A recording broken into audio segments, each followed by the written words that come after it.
কয়েকদিন আগের কথা, তখন আমি বাড়িতে ছিলাম। বাবা একদিন সন্ধ্যেবেলায় বলল, চল বেটা একটু বাজার থেকে ঘুরে আসি।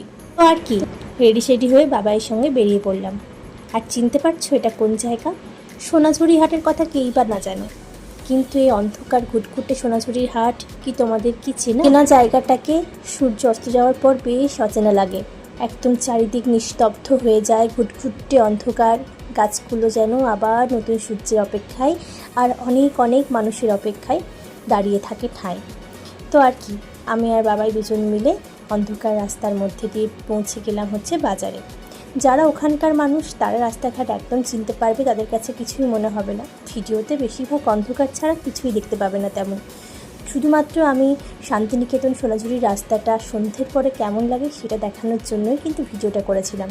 কারণ শান্তিনিকেতনের সোনাঝুরি হাট কেই বা না ভালোবাসে বলো? নিজের জায়গা, চেনা গন্ধ, সে অন্ধকার হোক বা আলো, সবসময়ই আমার কাছে প্রিয়। পৌঁছে টুকটাক যা বাজার করার ছিল সমস্ত কিছু কেনাকাটা করে এবার বাড়ি ফেরার পালা।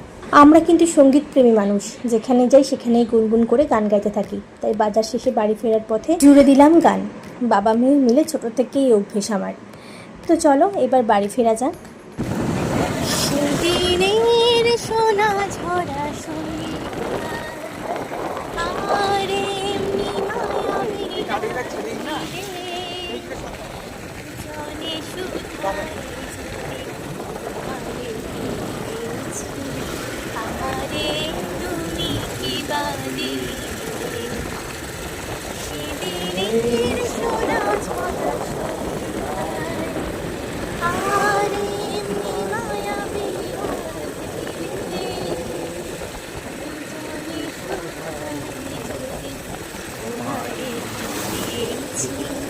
আমারে তুমি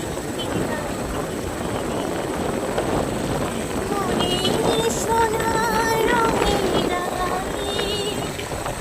বিদেছি আমি সাজাই মনে সোনার রঙের বিদেছি আমি সাজাই। রাস্তায় কাঁপা কাঁপা গলায় গান গাইতে গাইতে ফিরে গেলাম বাড়ি। ভিডিওটা এটুকুই থাকলো, কেমন লাগলো জানিও। টাটা।